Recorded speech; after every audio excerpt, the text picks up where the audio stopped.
Muito boa noite a todos.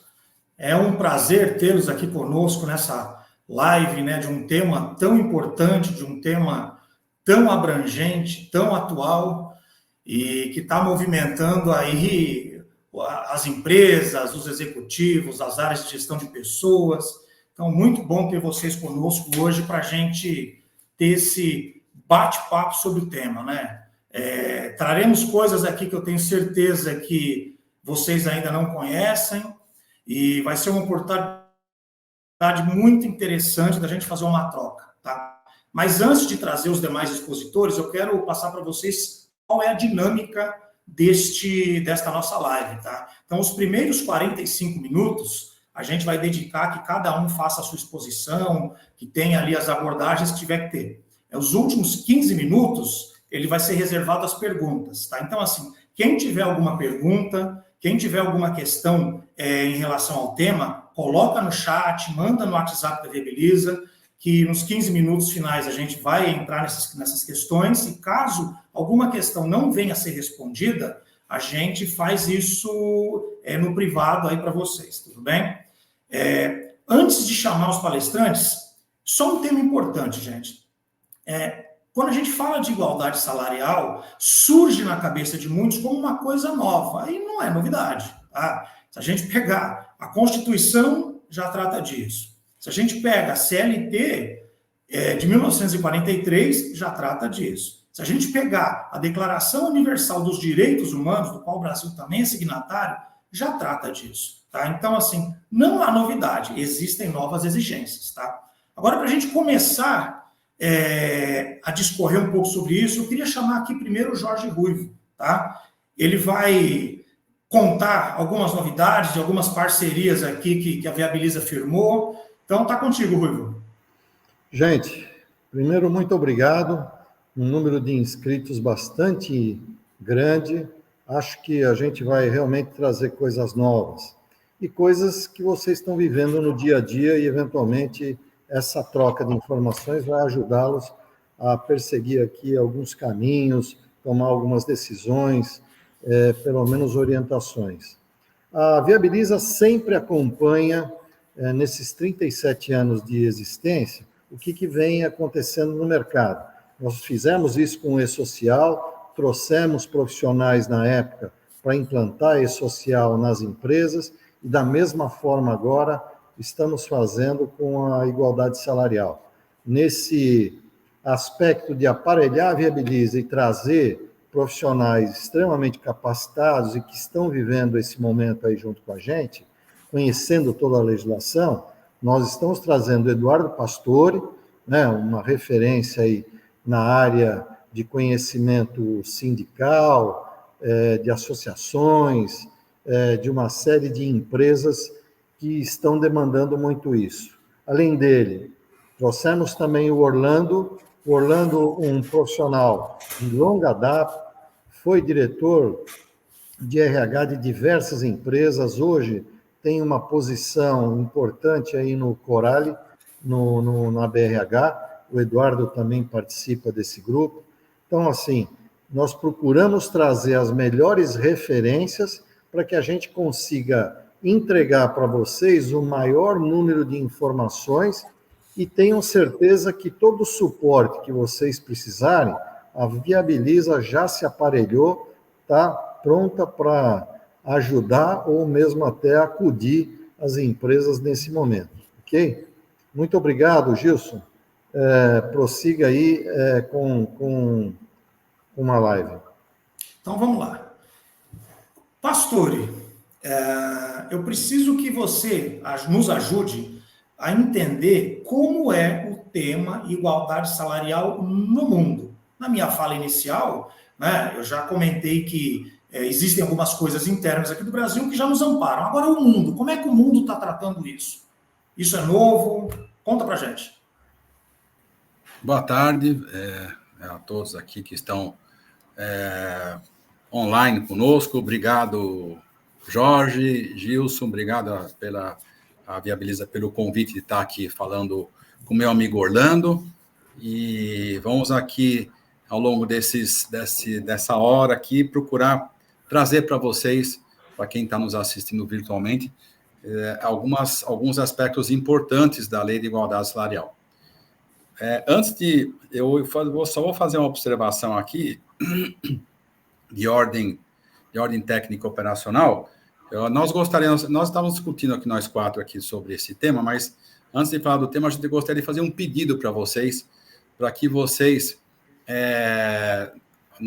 participassem ativamente dessa live, mas principalmente nesta participação, no chat aqui, enviando essas informações para a Viabiliza, nos colocassem aqui quais seriam os temas que vocês gostariam que nós tratássemos num próximo encontro. Então, a gente pede para que vocês façam esse comentário, essas observações no chat aqui, e vão trazendo para a gente os temas, porque é em cima desses temas que nós vamos aí capturando novas demandas e podendo ajudar a falar coisas mais precisas e dirigidas naquilo que vocês precisam.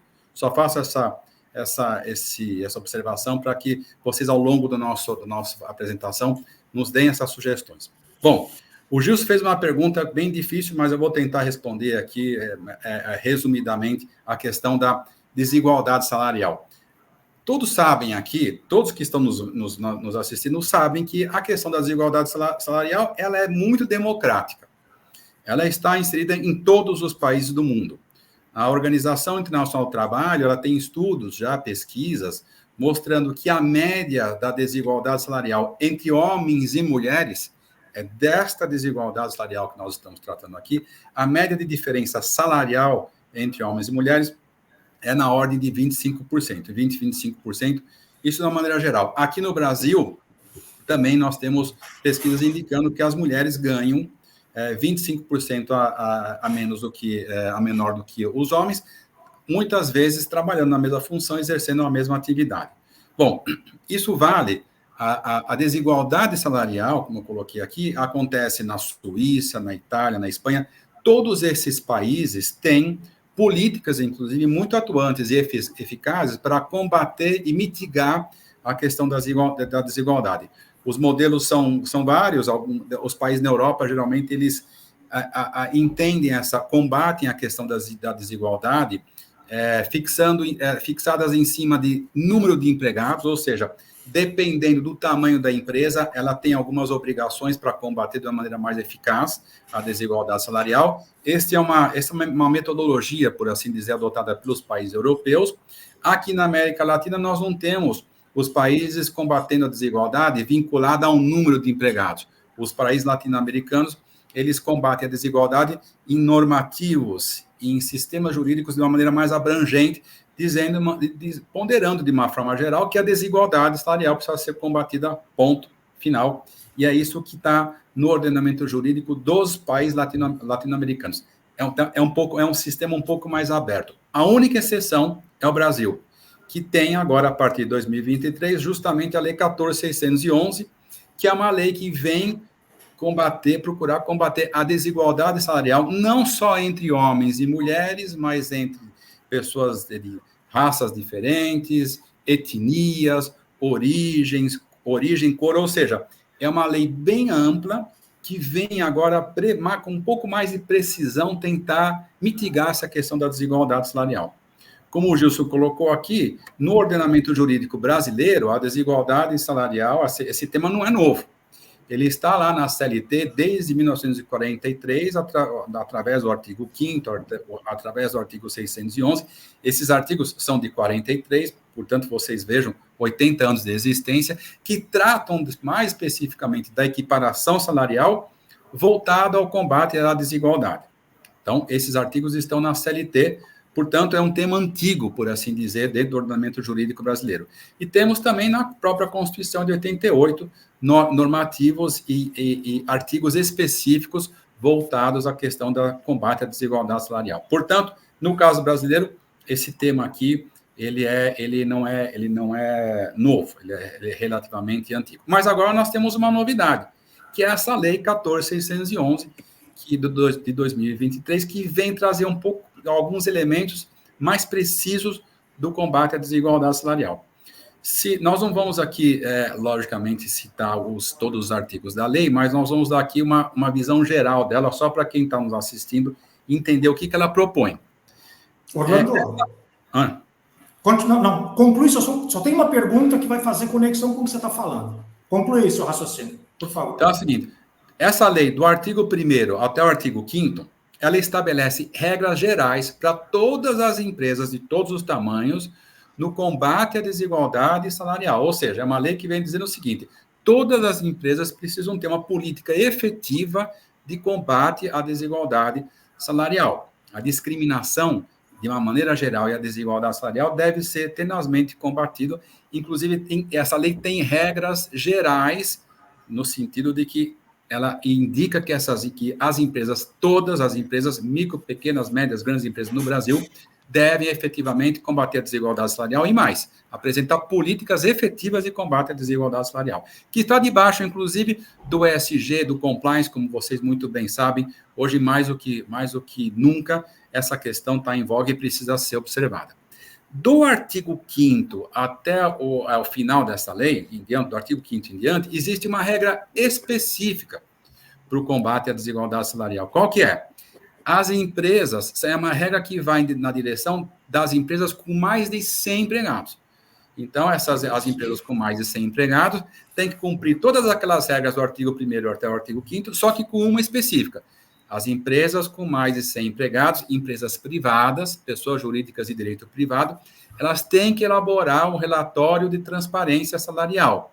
A cada 6 meses, 2 vezes por ano, quem está nos assistindo sabe disso, mas nós só vamos reforçar essa informação, essas empresas com mais de 100 empregados precisam elaborar o relatório de transparência salarial. O que é esse relatório?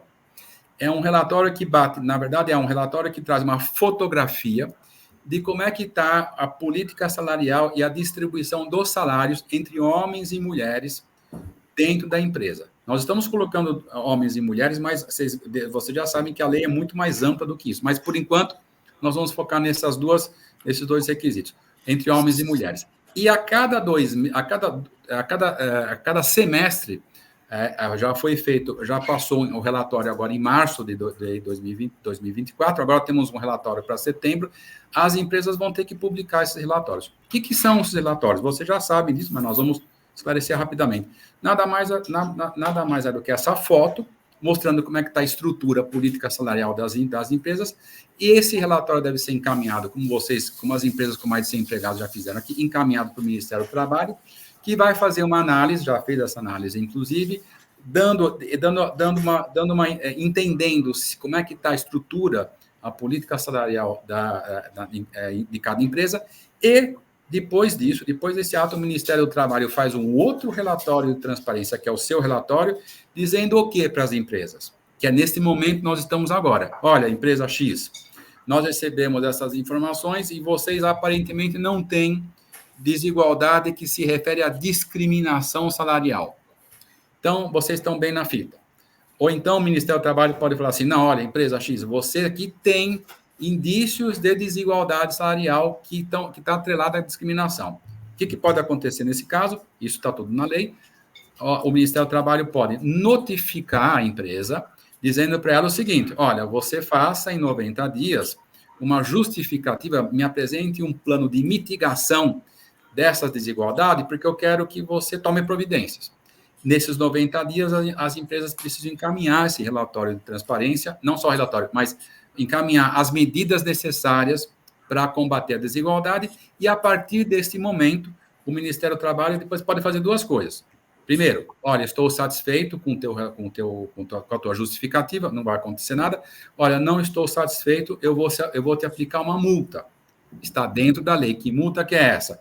A multa se refere corresponde a 3% da folha de pagamento das empresas, limitados até 100 salários mínimos. Puxa vida, mas eu posso ser multado, então, por conta disso? Pode. Agora, isto é, muito resumidamente, é o que está, de uma maneira muito, muito básica, muito genérica aqui, o que está na lei. E também temos um outro elemento, só para finalizar essa questão da composição da lei, da estrutura, inclusive da fiscalização, que é o quê? Essa questão da desigualdade salarial para o Ministério do Trabalho vai estar sendo medida através da lupa da CBO, da Classificação Brasileira de Ocupações. Este é o referencial que o Ministério do Trabalho vai usar para entender se está existindo algum tipo de desigualdade dentro da empresa. Bom, dito isso, eu só queria colocar um outro aspecto importante, e aqui nós começamos agora a atacar alguns pequenos problemas e algumas preocupações que nós temos com relação a essa lei, ainda que seja positiva, necessária. Nós sabemos que existe a discriminação salarial, que existe diferença salarial entre homem e mulher injustificável, ainda que a lei tenha um propósito saudável, salutar, tem um problema, algo aqui que nos preocupa. Qual que é o problema? Depois eu vou deixar para o meu amigo Orlando entrar um pouco mais nessa questão aqui. Já vou terminar essa exposição aqui. Que é o seguinte, nem toda desigualdade salarial é sinônimo de discriminação salarial. Você pode ter na sua empresa uma desigualdade salarial entre homens e mulheres que não é decorrente de ato discriminatório. Então, a grande questão que se coloca, e é esse que é o desafio que nós vamos ter a partir da promulgação dessa lei, é o seguinte: como é que as empresas vão demonstrar que a diferença salarial que ela tem dentro lá da sua estrutura, da sua política salarial, não é entre homens e mulheres, que inclusive estão na mesma função, não é fruto de discriminação. Ah, mas como é que isso é possível? Sim, você pode ter um homem ou uma mulher com um salário X, na largada, começando com um valor objetivo, e ao longo da sua carreira, por conta da meritocracia, senioridade, qualificação, curso de treinamento, a mulher, por exemplo, ganhar mais do que o homem, exercendo a mesma função, por conta dessas variáveis. Será que essa lei vai ter capacidade para capturar esse detalhe, para a empresa ficar segura e poder demonstrar que essa desigualdade que ela tem não é fruto da discriminação? Então, é esse que é, basicamente, o grande desafio que nós vamos ter agora, do ponto de vista de operacionalização desta lei. Portanto, este momento agora está no colo de quem agora? Quem é que vai ter que nos ajudar agora aqui? O pessoal de remuneração, o Orlando, o Jorge, a Viabiliza, que vão conseguir mapear esses detalhes todos para mostrar para a gente, ou para o Ministério do Trabalho, que ainda que haja uma possível desigualdade salarial em alguma empresa, determinada empresa, essa desigualdade não é necessariamente fruto da discriminação. Esse é o que é o resumo daquilo que a gente está, que muito rapidamente, da estrutura dessa lei, para que vocês entendam o que ela está trazendo e quais são os desafios e os problemas que nós vamos enfrentar a partir de agora. Tá, eu tenho mais uma questão aqui, eu só vou, talvez, deixar só uma informação aqui para vocês, dado o nosso tempo escasso, talvez eu interrompa um ou outro para a gente conseguir avançar, mas assim, o pastor, você tocou num ponto assim que a lei ela já está aí, a obrigação são para empresas acima de 100 empregados agora do relatório, a lei fala de pessoa jurídica de direito privado. Existem composições no mundo do trabalho, no mundo organizacional, de empresas que atuam com CPF e têm eventualmente uma quantidade grande de colaboradores, ou seja, passa dos 100 empregados. Essas empresas, elas são obrigadas ou estariam obrigadas a entregar o relatório? Qual seria a interpretação da lei numa situação como essa e qual é a consequência de quem não entregou? Sim, para responder a sua pergunta, vamos começar pelo início aqui, para ser bem objetivo. São obrigadas a entregar o relatório de transparência? Sim. Agora, por quê? Por que a empresa, por que o sujeito que é CPF, tem 1.000 empregados registrados no seu CPF, ele não tem uma pessoa jurídica, e lá no artigo 1º, o parágrafo 1º do artigo 1º da lei fala pessoa jurídica de direito privado, com mais de 100 empregados, que são obrigadas a, inclusive, fazer o relatório. Por que eu, que tenho 1.000 empregados no meu CPF, não no meu CNPJ, vou ser obrigado a entregar o relatório se não está escrito isso na lei? Para responder essa pergunta, a gente responderia da seguinte maneira: o direito do trabalho e a sistemática de entendimento do ordenamento jurídico funciona mais ou menos assim. Toda a lei é assim. Quando a gente vai ler a lei, a gente precisa entender sobre dois vieses. Primeiro, aquilo que a lei está dizendo, e segundo, aquilo que ela quer dizer. Uma leitura gramatical da lei pode levar a pessoa a entender o seguinte: bom, pessoa jurídica CNPJ com mais de 100 empregados, eu sou CPF, também eu tenho 100 empregados, mas sou CPF, não sou obrigado a entregar o relatório de transparência. Não é assim. Por quê? Porque se nós lermos a lei debaixo da Constituição, e aí a interpretação não é gramatical, mas sim sistemática, A Constituição Federal vai dizer o seguinte, vai dizer sobre esse assunto. Dignidade da pessoa humana, proteção do ser humano, o fiscal do trabalho vai interpretar assim. Você tem 1.000 empregados, trabalhadores no seu CPF, são teus empregados, tem carteira de trabalho, tem fundo de garantia, ou seja, são empregados de direito de fato. A única diferença que tem aqui é que, em vez de estar vinculado a um CNPJ, está vinculado a um CPF. Isso, para o fiscal do trabalho, é absolutamente irrelevante, porque ele vai usar a interpretação sistemática dizendo o seguinte, olha, a proteção que tem que ser dada para esses trabalhadores aqui, que estão no CPF, é igual a se estivesse numa empresa, pessoa jurídica devidamente constituída. Pensando ao contrário desse raciocínio, pensem bem vocês. Se nós pudéssemos justificar, então são 1.000 empregados que estão no meu CPF, eu estou livre dessa incumbência. Se fosse assim, o fiscal do trabalho podia deduzir o quê? Bom, então quer dizer que esse sujeito aqui, ele pode ter uma empresa hoje, pessoa jurídica com 1.000 empregados, e amanhã, para escapar dessa obrigação, ele fecha a empresa, coloca todo mundo no CPF dele, eu não posso fiscalizar. Isso é possível? Não.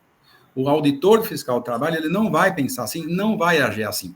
Resumindo aqui, para responder a pergunta do Gilson, quem tem mais de 100 trabalhadores, devidamente registrados, logicamente, seus empregados, vinculados ao seu CPF, vai estar sujeito à entrega do relatório de transparência. Ah, mas eu não fiz isso porque eu entendi que essa interpretação era equivocada.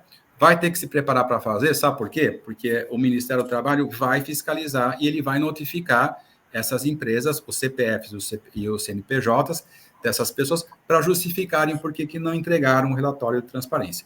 Então, Gilson, aqui a sugestão, a recomendação que a gente transmite para essas pessoas, as pessoas físicas que têm mais de 100 empregados e que não entregaram o seu relatório de transparência, que façam isso. Entre no site do Ministério do Trabalho, coloque uma justificativa, inclusive, que estão entregando o relatório tardiamente, constituam essa prova debaixo do princípio da transparência, da legalidade e da boa-fé. Por quê? Porque é isso que o fiscal do trabalho quer saber, se o empregador está de boa-fé, se ele não está omisso, quietinho lá, tentando escapar da lei, constituam essa prova para se preparar lá na frente para poder regularizar essa situação e entregar o relatório de transparência com segurança. Legal. Agora eu vou fazer uma pergunta para o Jorge, tá? O que é que a Viabiliza vem recebendo de questionamento de forma recorrente quando a gente olha para a lei de igualdade, tá? Um dos itens que eu sei, porque eu também recebo muito essa demanda, é em relação ao CBO, tá? O CBO não contempla todos os cargos. O que você recomenda, Ruivo, quando a empresa olha para esta questão como sendo a questão de maior desafio na estruturação de um relatório de forma adequada para responder ao fisco e mitigar os riscos? Como é que você pode... O que você recomenda aí para as empresas? Bom, gente, realmente é recorrente essa pergunta e ela é bastante ampla e há necessidade de tomar cuidado. Eu até, nessa minha resposta, eu vou pegar alguns ganchos do que o pastor acabou de falar, porque isso é extremamente importante. CBO, só para vocês terem ideia, eu não tenho CBO para todos os cargos. Então, como a lei vinculou CBO, o que você tem que fazer? Ter um cargo muito bem definido, uma descrição muito definida, que tenha uma definição, uma busca do CBO mais alinhado possível a essa descrição, porque ela vai impactar a descrição no cargo e depois, consequentemente, no salário. Quando eu faço essa ligação e falo em salário, já começa algumas situações que as empresas vão ter que se organizarem. Então, imagina o seguinte, se você entrega um relatório, é notificado, e você tem 90 dias para regularizar aquilo, e você não tem um programa de cargos e salários, por consequência, você não tem uma situação de CBO bem administrada, com os CBOs bem orientados. Vou dar um exemplo. Vários segmentos, agro, cooperativas, área têxtil que a gente está, editoras, às vezes ainda recorrem a um CBO lá, por exemplo, supervisor administrativo. Ele é um genericão. Veja, se você usar esse formato, você está tentando simplificar uma coisa que que neste momento vai te criar um problema. Então, tenha descrições muito bem feitas, tenha esses CBOs muito bem definidos, para que a hora que você montar uma tabela salarial lá na frente, ela tenha uma organização lógica.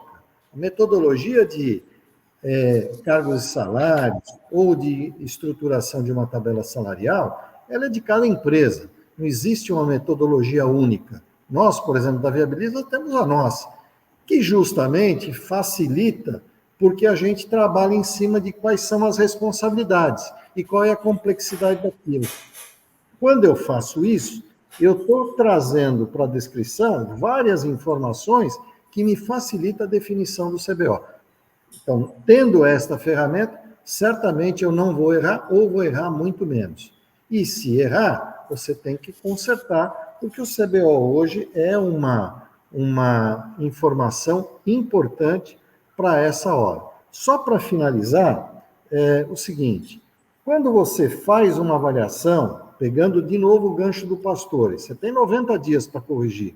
Gente, não esperem ser notificados para sair atrás. Você não faz um programa de cargos e salários entre 30 a 60 dias, muito menos em 90, dependendo do tamanho da empresa. Uma empresa que tenha mais de 100 cargos, não 100 funcionários, 100 cargos, por menos ou por mais rápido que a gente possa fazer esse trabalho, você vai gastar ali 7, 8, 10 semanas, porque você tem que dar embasamento naquilo. Então, não espere. Outra coisa é o seguinte, o pastor falou diversas vezes, você não precisa balizar, se instrumentalizar e guardar informação para, se tiver um problema, você se defender, que no resumo é isso, os sistemas de avaliação de desempenho te puxam agora como ferramenta essencial para você ter um sistema de cargos e salários, um sistema de avaliação, que, inclusive, nesse sistema de avaliação, não pode ter avaliação só anual, ele tem que guardar isso na memória.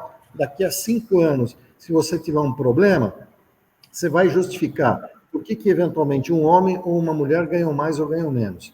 Essas informações, elas são preciosas para vocês guardarem e poderem, amanhã, fazer uma justificativa e não receber essa multa. Então, CBO se tornou uma ferramenta mais do que importante.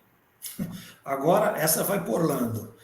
Orlando, pensando que o CBO é um ponto de desafio aí da grande maioria das empresas, não é? Mas o CBO está lá, foi informado no e-social, né, vinculado ao cargo, não teve nenhum tipo de tratativa, ou as empresas que não tiveram nenhum tipo de tratativa antes, receberam um relatório, o relatório está ali com um posicionamento. O que você recomenda para essas empresas que já receberam o relatório e que receberam esse relatório de uma forma que as assustou?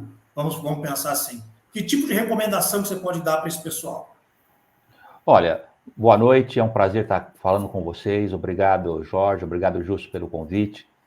Eu sou advogado de formação, mas como o Jorge colocou e o Gilson, a minha carreira toda eu fui em recursos humanos e passei por grandes segmentos como diretor de RH, e agora estamos aqui trabalhando junto com a Viabiliza. O que eu quero colocar com relação a isso é o seguinte, na verdade, o que se passava no passado, no passado não, ainda hoje, a gente considerava o CBO simplesmente como você considerava como se fosse levando em consideração como base. Não existe nenhuma legislação que determina que você venha fazer essa situação. Então, o que eu vejo?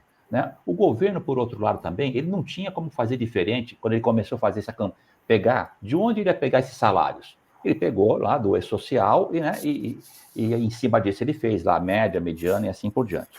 Então, o que eu recomendo?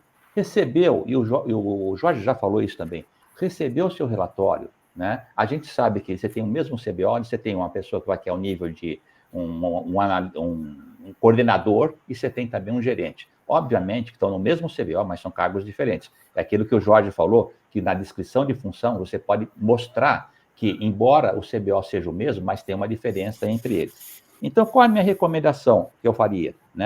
É que Essa diferença de salário, o pessoal fala, pô, mas aqui está dando que as mulheres estão ganhando 20% a menos, essas coisas todas, né? Olha, essa diferença de salário não significa, como o próprio Eduardo colocou, uma discriminação de gênero. Eu não estou pagando menos porque ela é mulher, né? Eu estou dizendo que se ela faz a mesma função, exerce com a mesma qualidade, com a mesma produtividade e tal, e ela, por exemplo, pode estar 20% menos do que quando se comparado com o salário de homem, o que eu estou dizendo? Isso é fruto do quê? Da estrutura de salário. A gente sabe que nós temos lá um salário onde você pode ter uma amplitude salarial que pode variar de 30%, 40%, às vezes até 50%, né? E o que acontece? A pessoa, quando anda nessa estrutura, o que eu quero dizer é o seguinte, não pode ter nenhuma mulher menos do que o mínimo. Aí sim eu estou fazendo uma discriminação de gênero, tá? Mas se tem uma diferença aqui, vai caber à empresa explicar por que dessa diferença. Ah, porque na avaliação de desempenho houve isso.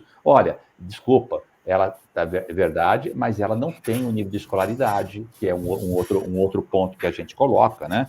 E se você entende que o seu relatório está lá e tem alguma coisa irregular, como o próprio juiz colocou, já começa a trabalhar em cima disso. Não fique esperando chegar uma notificação. Coloca, né? E muitas vezes, como aconteceram, várias empresas publicaram, elas falam, olha, essa diferença de salário entre homens a gente não considera, porque a nossa empresa funciona dessa forma, assim, e tenta explicar. Não sei se eu coloquei, Gilson, mas basicamente não. Obrigado pela sua resposta. Agora eu vou pegar o gancho do que você falou, do que o Ruivo falou, do que o Pastore falou no começo, e vou de novo mandar uma outra pergunta agora para o Pastore. O relatório virou um impasse para muitas empresas. Muitas empresas foram para a justiça, né? Conquistaram liminares, né? Para não divulgar o relatório. Então, assim, como você tem visto o posicionamento da justiça em relação a essas liminares e o que é que pode acontecer quando essa liminar cair? Será que as empresas que entraram com liminar, elas vão estar passível de autuação mesmo com a liminar? Né? Será que a liminar a protege, ela tem que dar encaminhamento com relatório, com publicidade, logo na sequência? Como é que você pode orientar o pessoal em relação a isso? A judicialização houve mesmo, né, Gilson? A gente tem uma ação direta de inconstitucionalidade interposta pela Confederação Nacional da Indústria, pela Confederação Nacional do Comércio, que são duas ações grandes de duas entidades de classe, uma da indústria, outra do comércio, serviço e turismo, que questionam alguns aspectos da lei. Além dessas ações, que estão no Supremo Tribunal Federal, nós temos também sindicatos e outras associações ingressando na Justiça Federal contra alguns artigos da lei, principalmente questionando a questão da possível exposição da empresa com relação à Lei Geral de Proteção de Dados, ou seja, ter algum tipo de vazamento de dados que exponha o salário de determinados trabalhadores da empresa. Este é um ponto que se argue nessas ações. E o outro ponto também importante que está dentro dessas ações é a questão de você fazer com que a empresa se vulnerabilize quando ela publicar e publicitar o seu relatório de transparência. Eu não falei isso, mas a lei exige, vocês todos que estão assistindo sabem disso, a publicidade desses relatórios aonde? No site das próprias empresas, que pode, inclusive, por conta dessa publicidade, causar um dano para a empresa, caso, por exemplo, o Ministério do Trabalho entenda que existe uma discriminação e aplique uma multa na empresa, ainda que essa discriminação necessariamente não exista. A empresa pode fazer uma prova lá na frente e dizer que não, olha, o que o Ministério do Trabalho entendeu que existe, que a discriminação não é. Esse fato pode vulnerabilizar a empresa e fazer com que ela tenha que no contraditório, provar a sua inocência diante de um dano que lhe foi causado previamente. Então, esse é um outro ponto que está sendo levado para a justiça com relação à lei. Com relação ao resultado dessa briga jurídica, como o Gilson colocou aqui, o nome que ele usou já nos indica o que está acontecendo. Liminar. Preliminarmente, as empresas, algumas conseguiram a concessão de uma tutela antecipada, de uma decisão da justiça, para não, por exemplo, não ter que publicar os seus relatórios de transparência. Essas liminares que foram concedidas, que estão sendo concedidas ainda, são positivas? Sim, porque elas questionam a lei num aspecto prático que realmente faz sentido para as empresas. O seu dano à imagem ou dano reputacional que pode ser causado diante desse aspecto que eu coloquei. Agora, nós precisamos deixar passar um pouquinho mais de tempo para que a gente veja e entenda se essa segurança jurídica na liminar, ela se mantenha no mérito. Então, aonde que as empresas, para responder a pergunta do Gilson, aonde que as empresas vão ter mais segurança jurídica? Quando a justiça começar a julgar o mérito dessas ações, porque foi concedida uma liminar, preliminarmente, concedeu-se uma liminar, e agora, no exame do mérito dessa questão, se a justiça ratificar a liminar e falar, olha, eu dei a liminar e agora estou ratificando, realmente a empresa tem razão, aí sim, a segurança jurídica, a régua da segurança jurídica aumenta. Resumindo aqui, ô Gilson, para responder a sua pergunta, ação é risco. Ação é risco. Nesse momento, existem algumas liminares que foram concedidas, podem ser cassadas ou não. À medida que elas forem sendo cassadas, as empresas vão ter que voltar a cumprir a lei no seu texto original. Se, por acaso, as liminares forem mantidas e forem ratificadas pela Justiça, aí as empresas não terão que cumprir a lei nos moldes originais, seguindo um caminho de maior segurança jurídica. Para responder a sua pergunta, nós vamos ter que fazer o quê? Aguardar um pouco mais de tempo para ver como é que o judiciário vai se manifestar com relação ao mérito dessas ações. Muito bem. Agora, quando a gente pensa em autuação, quando a gente pensa em notificação, quando a gente pensa em multa, a gente tem o DET, não é? Já é uma realidade, né? Conversando com empresas, tem empresas sendo notificadas por cota de aprendiz, por cota de PCD, não é? Esse instrumento, com certeza, ele vai ser utilizado de uma forma ampla. Só de uma forma bem rápida, como é que você vê essa questão do DET? Qual é o cuidado que as áreas de RH, principalmente, que é a área que cuida do tema, tem que ter para poder dar a resposta necessária para o empregador e mitigar os riscos que advêm, né, desta automatização dos processos? Porque antes era assim, antes o fiscal tinha que bater na porta da empresa, levantar uma situação para poder autuar. Agora, é tudo declarado, né? E o DET ele veio para poder dar agilidade para isso. Como é que você vê isso? O DET é o domicílio eletrônico trabalhista. Todo mundo sabe que a partir de março desse ano aqui, todas as empresas precisam se cadastrar no domicílio eletrônico trabalhista, que vai funcionar como? Os fiscais do trabalho vão, a partir do momento que a empresa está cadastrada no domicílio eletrônico trabalhista, através da web, as empresas vão receber as notificações, por exemplo, para poder mitigar os riscos da lei de igualdade salarial.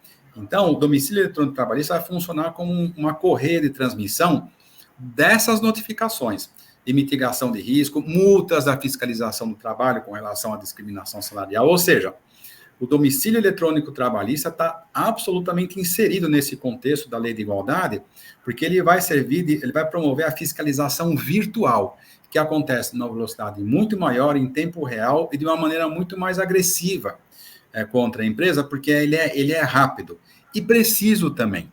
Porque essa questão do domicílio eletrônico trabalhista nada mais é do que o quê? São as tecnologias, junto com a carteira de trabalho digital, junto com o e-social, junto com os outros mecanismos de fiscalização das empresas, através do mundo virtual, fazer com que as empresas cumpram a legislação trabalhista. Portanto, a partir de agora, que as empresas fiquem muito atentas a questão do cadastro no domicílio, cadastrem-se no domicílio eletrônico trabalhista. Tem um site do Ministério do Trabalho, inclusive, para vocês fazerem esse cadastro. E fiquem atentos, porque não é só fazer o cadastro, é fazer o cadastro, disponibilizar um e-mail lá embaixo, para que você olhe esse e-mail todos os dias, para que as informações não vão para a caixa de spam, para saber se você, por exemplo, está sendo notificado para mitigar algum problema da questão da lei de igualdade salarial.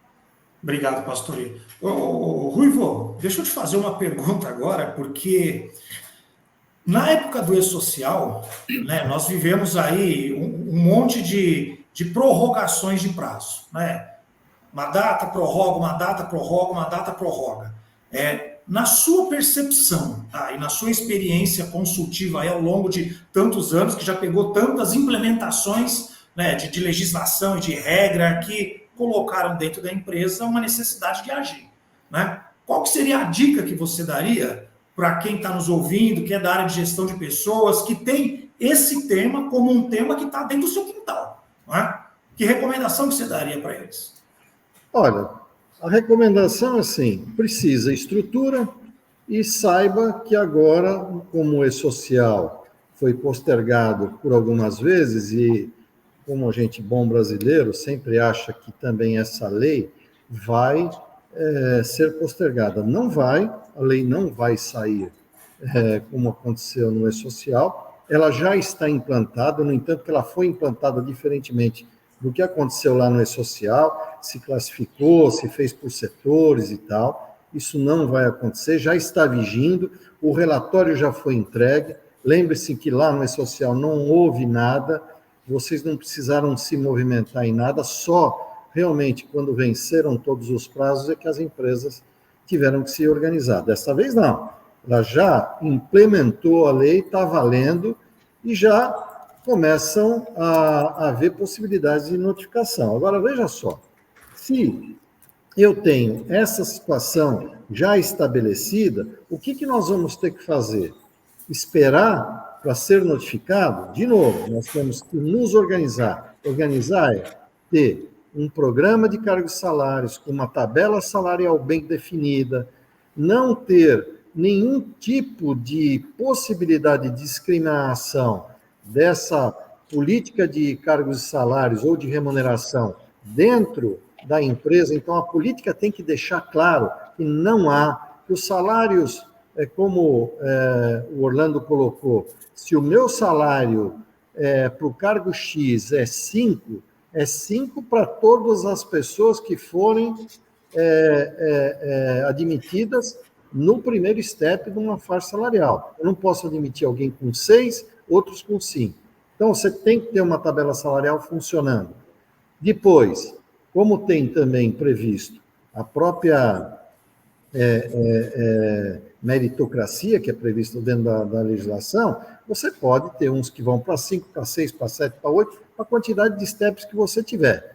Sem alguma coisa bem ordenada, bem orquestrada, em termos de política, em termos de avaliação de desempenho. E aí, gente, eu vou entrar rapidamente, para a gente entrar, daqui a pouco eu acho que o Orlando ainda fala alguma coisa. Isso. Rapidamente, olha, não adianta você ter a melhor programa de cargos e salários, a melhor tabela, a melhor política. Se o teu gestor, se a tua liderança não estiver preparada para fazer gestão dessas pessoas. Vou dar um exemplo rápido. Se eu tiver lá 10 funcionários, 5 mulheres, 5 homens, os 10 ganhando a mesma coisa, mas de repente só os homens fazem hora extra, só os homens têm produtividade, só os homens têm algum outro tipo de acúmulo no salário nominal, porque, lembrem-se, vocês estão informando o salário nominal e o salário total. A média está sendo em cima do salário total. Então, se você não tomar esse cuidado e o gestor não tiver esse cuidado na gestão das pessoas, por mais que vocês tenham tudo organizado, vocês vão estar expostos e vai ter diferenças salariais na empresa de vocês. Então, cuidado com essa situação. A área não pode ser passiva, né? Eu acho que é o momento da área ser ativa, de buscar as informações, de levar para o nível executivo quais são a oportunidade, porque por trás de todo desafio tem uma oportunidade. Então, qual é a oportunidade que a área pode levar para o executivo, para o dono, para poder trazer ações estruturantes e manter a empresa em linha com o que a justiça, com o ordenamento jurídico manda, mas também manter em linha com o que o mundo vem praticando, não é? Esse é um ponto interessante. Agora, Orlando, deixa eu te fazer uma pergunta, porque, meu amigo, é assim, se a gente está falando de igualdade, né, homem e mulher, prescinde de que a gente tem, não só mulher nesse caso, mas estou extrapolando do ponto de vista de inclusão, grupos que são, vamos dizer assim, subrepresentados, né, mas que a lei também fomenta que esses grupos façam parte do mundo do trabalho, né? Então, pensando numa estratégia de ascensão para esses grupos, né? O que você tem a falar para a gente sobre isso? Qual seria um caminho para isso? Acho que você pega um ponto, Gilson, muito interessante, né? O que a gente está percebendo, não só no Brasil, mas no mundo, né? Um movimento muito grande no sentido de você equiparar a mulher também, não só em posições aqui embaixo, mas também no C-Level, que a gente está falando de posições de executivo, diretor, vice-diretor, né, membros de conselho. Então, você vê um movimento muito grande em cima disso, né? E é interessante que, principalmente depois do ESG, Environment, Social and Governance, se mostrou o seguinte, a parte social é isso aí. A mulher tem também que estar chegando lá, não é só ficar. Então, o que a gente tem percebido aí, né? Que existe um movimento forte fora do Brasil e no Brasil, principalmente empresas que têm ações na Bolsa de Valores de São Paulo. Você vê, teve uma avaliação da B3, da Bolsa de Valores de São Paulo, onde ela coloca que ela está percebendo um movimento forte das empresas no sentido de preencher vagas com mulheres em níveis superiores.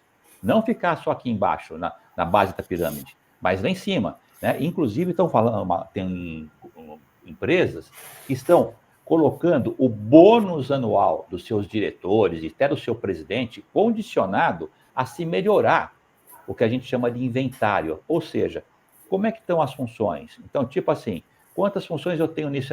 Quantas são mulheres? Mulher você tem uma só? Espera, mas você tem 20 homens para uma mulher? Então, está havendo um movimento muito forte em cima disso, né, que a gente chama até de vagas inclusivas. Ou seja, as empresas começam a abrir vagas e nessas vagas elas querem colocar o quê? Gênero, querem trazer mulheres, ou trazer grupos subrepresentados como LGBTQIA+, e assim por diante. Então, você percebe isso claramente e condicionam o bônus do executivo a isso. Então, vou dar um exemplo bem rapidinho. Olha, eu tenho um presidente, ele tem toda a diretoria dele, tem 8, 10 diretores, esses 10 diretores são homens.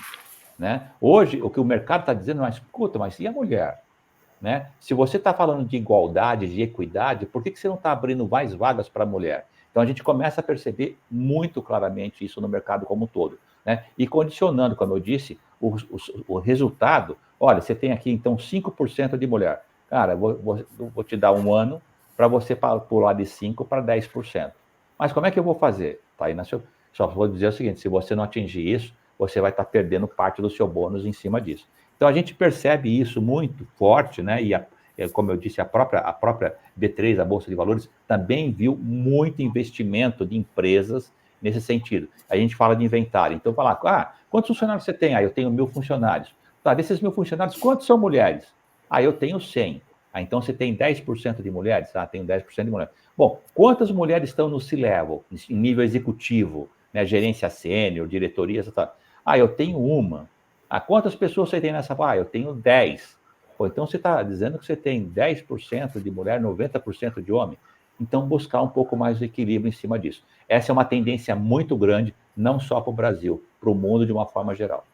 Não, boa sua resposta, Orlando. E deixa eu só fazer um gancho e remeter a um evento que nós fizemos em Goiás no mês passado. Tá? Uma das palestrantes, ela fez uma colocação correlacionando boas práticas de gestão, ou seja, as premissas que estão no ESG, a financiamento, a disponibilidade de crédito, a taxa de juros otimizada para quem tem boa prática. Então, gente, isso é uma tendência do mundo, tá? Nós estamos no mundo e a gente está acompanhando toda essa tendência. Então, a boa prática, ela não é só algo que é bom para o ecossistema, é algo que é bom também para o bolso, entende? Da empresa, porque ela consegue aportar recurso com uma linha de crédito diferenciada, porque ela tem boas práticas de gestão, em formas gerais, tá? Agora, vamos para as perguntas, gente? Alguém quer colocar uma pergunta no ar para a gente? Isso. Tem uma pergunta aqui da Hillary. No caso, empresa que tem matriz e filial, onde a filial tem um número de funcionários maior que a matriz, como é feita essa análise? Pastores, você responde? Bom, o critério para nós usarmos, que está sendo usado para responder a pergunta da Hillary, é o seguinte, é por CNPJ. Então, assim, se você aonde você tiver o CNPJ, se tiver um grupo de empresas com vários CNPJs, independente do local onde estiver localizado o CNPJ, você vai ter que, tem mais de 100 empregados, você vai ter que usar esse CNPJ como referência. Alguém pode dizer, putz, mas Vai dar trabalho? Dá trabalho, é complexo, tem que levantar isso por CNPJs, e é assim que o Ministério do Trabalho está entendendo que ele pode capturar esses dados aqui nas empresas que estão espalhadas, aqui, no caso, aqui tem a matriz e as suas filiais. Quer completar, Orlando? Não, eu acho que é isso. Ou seja, tem mais de 100 funcionários? Tem. Então, você vai ter que fazer a média de salário da matriz, a média de salário das filiais, né? Só que o governo, só para entender um pouquinho mais, quando o governo fez, o governo pegou, ele pegou as informações que a empresa, quando fez o E-Social, já tinha colocado lá. Então, ele trouxe. Então, a média salarial, ele considerou para o CNPJ X, qual é a média? Daí, ele fez um comparativo em salário médio lá. Quanto ganham, em média, as mulheres em relação aos homens, tá? Então, é isso que ele está fazendo, por CNPJ. É trabalhoso? É muito trabalhoso. Por isso que eu acho, agora, tem um ponto que o Jorge colocou, e Pastore também, que eu quero lembrar para vocês o seguinte, né? Agora já saiu o primeiro relatório, tá? Não esqueçam, dia 30 de setembro já vem um segundo relatório, né? Então, se você olha o seu relatório com atenção, veja direitinho, veja se você vai ter como explicar essa diferença, se estiver dando diferença ou não. Veja, tenta entender esse resultado. Por quê? Porque cada vez mais, e aí o Jorge colocou muito, essa lei não veio para brincar, não. Ela está entrando. Eu tenho visto muitas pessoas de RH, parece que eles pressionaram só lá no final de março, era até o prazo que tinha que ser feito e tal. Gente, olha, final de março já foi, nós já estamos, abril já foi, e nós já estamos agora chegando maio, né, finalizando maio, primeira quinzena para maio já. Então, vamos pensar nisso aí. Tá? Aliás, Orlando, o segundo relatório, que fique, como você muito bem lembrou, ele deve estar casado com o primeiro. Não significa que tenha que ser exatamente igual, porque nós temos a variação de trabalhadores da empresa, que eles são demitidos, eles entram, mas enfim, esse alerta do Orlando é muito importante. Por quê? O que o Ministério do Trabalho vai fazer? Ele vai cotejar um relatório com o outro, e ele vai cruzar essas informações. Aliás, eu deixei de falar aqui uma coisa aqui com relação ao domicílio eletrônico trabalhista, Gilson, que isso, na hora que capturar as informações todas através do DET, que o Ministério do Trabalho, a auditoria fiscal pode fiscalizar a empresa, lógico, alguém vai ter que fazer o cruzamento dessas informações, que estão no E-Social, que estão no relatório de transparência, com a FGTS digital, com a carteira de trabalho digital, quer dizer, todo esse ambiente, esse ambiente tecnológico desses instrumentos vão ser utilizados para fazer o cruzamento das informações todas para saber se as empresas estão discriminando ou não. E quem é que vai fazer, que é aí que eu acho que é a cereja do bolo, nós estamos falando um pouquinho de tecnologia nas relações de trabalho, quem é que vai fazer o cruzamento de todas essas informações? Não é o auditor do trabalho olhando a inteligência artificial. Então, a inteligência artificial vai ser usada para poder fazer o cruzamento das informações e, se for o caso, autuar a empresa. Ou seja, a autuação daqui por diante, debaixo de inteligência artificial, ela vai ser muito mais precisa. Portanto, as empresas vão ter que se preocupar muito com a sua defesa administrativa das autuações. Eu vejo, inclusive, que quem vai ter que fazer as defesas administrativas das empresas a partir de agora também vai ter que ser uma inteligência artificial, porque elas vão vir com muito mais precisão. Então, isso que o Orlando colocou aqui é muito importante, porque à medida que os anos vão se passando, o Ministério do Trabalho, com essas informações todas, eles vão cotejando todos os relatórios e cruzando as informações para poder identificar a possível discriminação. Bem lembrado, Orlando. Muito bom. Tem mais alguma pergunta? Tem uma pergunta do Tadeu Roveri, falando do artigo 61. CLT permite desigualdade salarial quando o trabalho não é feito com a mesma produtividade e perfeição técnica. Neste sentido, não se trata de uma contradição legislativa? Olha que perguntinha para os juristas aí. Na verdade, Tadeu, como você muito bem, eu até falei o artigo, eu sempre estou falando que é o 611, é 461 que trata da equiparação salarial. Desculpe, eu cometi um erro aqui. Mas, na verdade, Tadeu, o que você está colocando o 461, a questão da equiparação salarial é a base, é o cimento para essa lei 14.611. E o 461, ele fala da questão da igualdade e desigualdade salarial para o trabalho feito na mesma produtividade e perfeição técnica. essa era uma regra do 461 muito aberta. Foi essa justificativa que o Poder Legislativo usou para criar a 14.611. Então, a 14.611 nada mais é do que um complemento do artigo 461. Agora, o 461, você já matou a charada aqui, Tadeu, ele já indicava alguma coisa que justificaria as diferenças salariais, desde que seguissem os critérios, aquela questão dos 2 anos, desde que seguissem aqueles critérios do 461. Ele permitia, no final das contas, a justificativa da empresa para você pagar salários diferentes. Não existe equiparação salarial. Mas, agora, a Lei 14.611, ela veio trazer outros requisitos que se complementam, se acoplam, eles se juntam ao artigo 461, que fala da equiparação salarial. Agora, nós estamos falando de um conceito de igualdade. É um conceito que amplia um pouco mais essa questão das diferenças salariais da empresa. Ô, pastor, deixa eu fazer um complemento, que é um gancho interessante. Veja, gente, nós estamos falando que tudo se conecta, tudo tem uma forma de você fazer um controle muito mais amplo do que se tinha. Quando eu falei lá atrás que atrelado ao programa de cargos e salários, ou programa de remuneração, é necessário um sistema de avaliação de desempenho, também isso se refere a essa colocação que foi feita.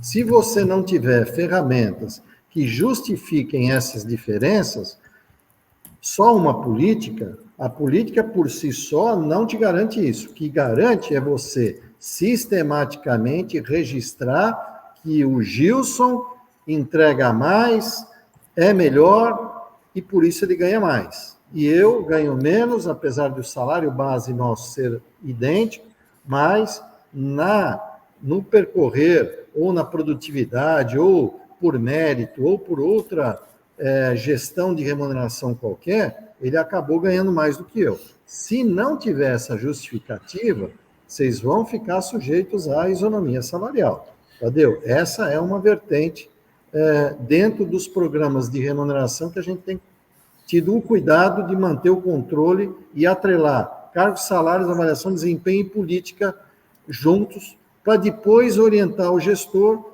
que se ele também não fizer o papel dele, não vai dar certo isso. Ô Jorge, então, para complementar essa questão sua, para que todos que estão nos assistindo, não é suficiente mais agora, ainda que seja muito importante, um plano de cargos e salários. É importante. As empresas que têm planos de cargos e salários estão mais consistentes, elas estão com mais reforço para a questão para combater a desigualdade. Sim, quem tem planos de cargos e salários, beleza, mas isso não é mais suficiente. O que o Jorge está colocando, agora eu vou colocar de uma outra maneira. A lição de casa que as empresas vão ter a partir de agora, da 14.611, é o quê? É ter que justificar a vírgula, o ponto de exclamação e o ponto final. Tudo. No que se refere à questão da sua política salarial, principalmente se houver uma desigualdade salarial entre homens e mulheres que começaram na mesma função e que progrediram na carreira, mas como o Orlando colocou aqui, que acabaram tendo remunerações diferentes, mas não decorrente de ato discriminatório do empregador, mas por conta da carreira, daquilo que o sujeito ele acabou absorvendo e obtendo ao longo da sua carreira. Meritocracia, bônus, prêmios, esses outros estímulos que fazem com que haja muitas vezes desigualdade salarial, sem que isso signifique discriminação salarial. Como o Jorge colocou aqui, eu vou reforçar de novo, a grande lição de casa que as empresas vão ter que fazer agora é isso, é entrar nos detalhes e eu entendo que a Viabiliza aqui, o Jorge poderia, logicamente, ajudar muito quem nos está assistindo, porque nós conhecemos o trabalho que vocês fazem, justamente através desse mecanismo, dessa plataforma, desse software, que o que vocês têm, dessa metodologia que vocês têm, que a Viabiliza oferece, que permite para que a empresa faça essa lição de casa, para que apure essas diferenças e, mais importante de tudo, consiga justificar que essa diferença essa diferença salarial não decorre de ato discriminatório.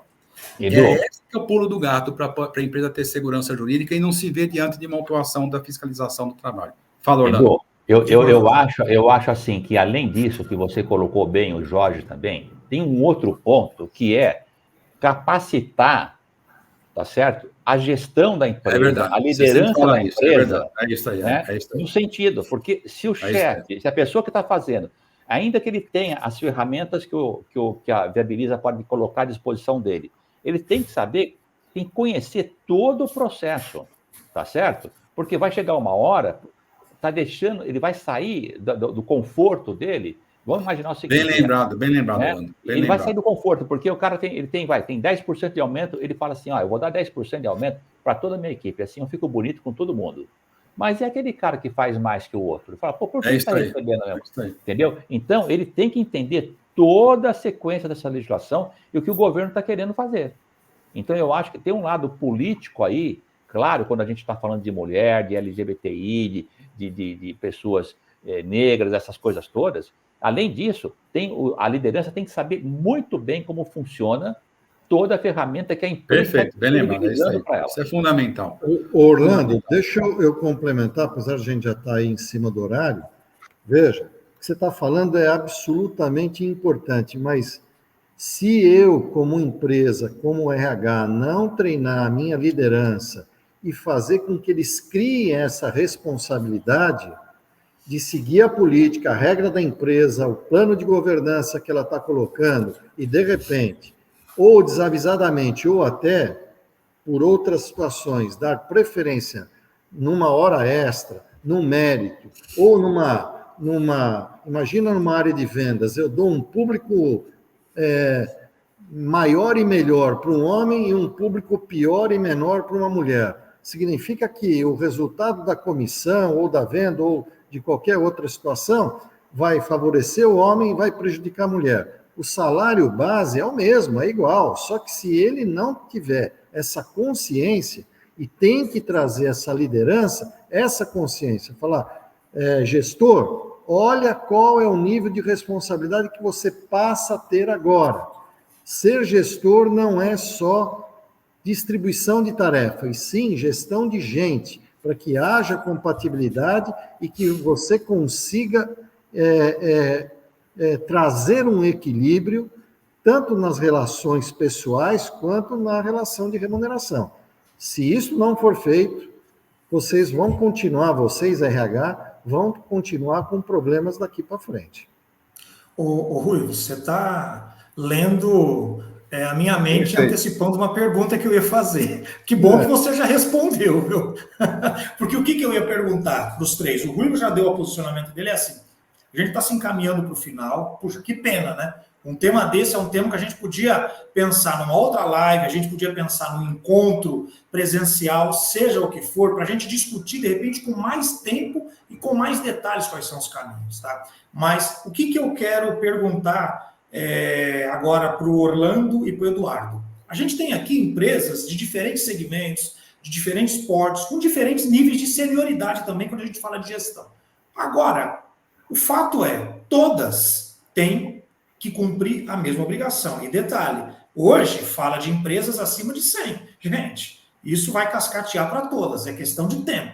Então, não se apeguem na quantidade de funcionários que vocês têm para começar a agir, não se apeguem. Tá? Agora, sim, qual é a recomendação que você, Pastore, e você, Orlando, tem para as empresas, né, que tem esse desafio independente do segmento, do tamanho ou do porte, precisam de fazer com que a coisa aconteça? O que vocês recomendariam? O Ruivo fez a contribuição dele, deixa eu ouvir vocês. Começar acordando. Olha, eu acho que pegou um ponto muito, muito interessante, né? Eu acho que a gente vai ter que fazer um trabalho, né? Tem lá o resultado, vamos pegar o relatório novamente. Cara, vamos avaliar cada situação. Se você tem alguma coisa errada, vamos mexer, vamos ajustar, né? Para que não vamos esperar, como o pastor colocou, chegar uma notificação pelo DET, aí fala, pô, olha, tem que fazer isso. Aí vai. Então, eu acho que a minha recomendação é avaliar onde você está hoje, qual é o gap que tem entre onde a empresa está e onde a lei determina que esteja, e analisar isso daí. E isso aí vem com ferramentas, vem com capacitação da liderança da empresa como um todo. Eu acho que esse é o básico. Eu não quero me prolongar muito, que essa conversa vai longe. Mas basicamente é isso. é pegar e avaliar direitinho. Onde eu estou? Olha, volto a dizer, tem muitas empresas que pegaram o relatório que veio do governo e elas falaram, eu não concordo com isso. Elas explicaram, gente, isso aqui é assim, assim, assado. É isso que eu acho que nós temos que fazer.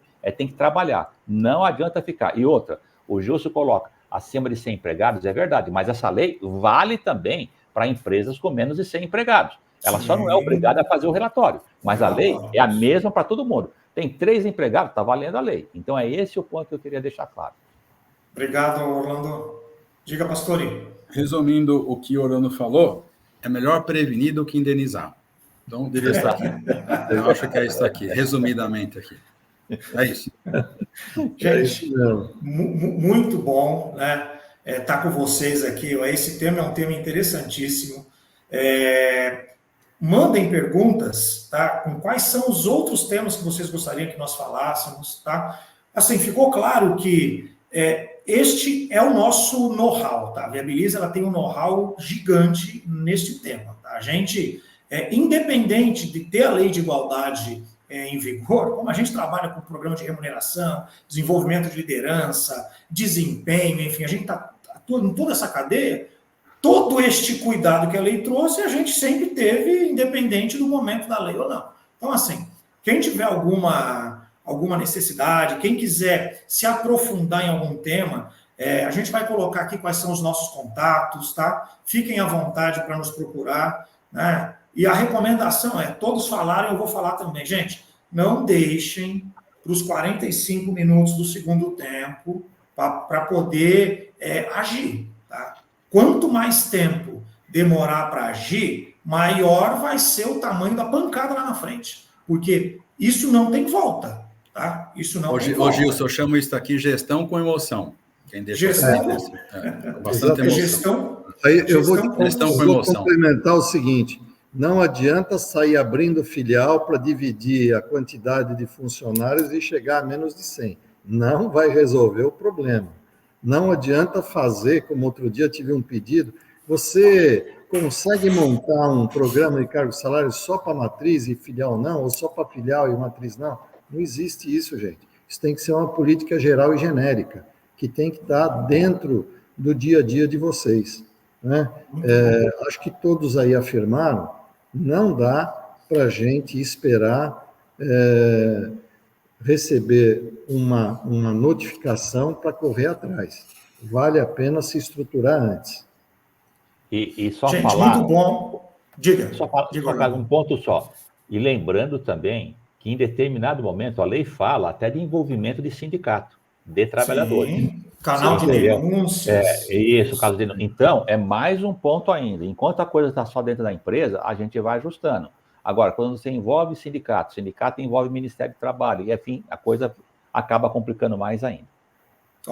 Então, qual que é a nossa parcela de contribuição nisso tudo? Além de estar trazendo isso para vocês, isso daqui eu não combinei com ninguém. Quem tiver aqui na live agora com a gente, tá? Que tiver a necessidade, que entendeu que, poxa vida, eu preciso de acessar esse assunto, isso é um problema dentro de casa, tem 15% de bonificação falando conosco e buscando aí resolver esse problema antes que esse problema tome uma proporção maior, tá? Então, quem estiver aqui nos assistindo tem 15%, tá? Tudo bem, gente? Obrigado. Muito obrigado aí pela participação de vocês. Os nossos contatos estão aí. Até a próxima e uma boa noite.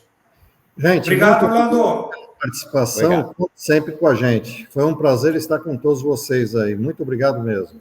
Obrigado. Até mais. Obrigado, Jorge. Obrigado, Orlando. Tchau, Pastor. Até mais. Até mais. Tchau, tchau. Até mais. Tchau.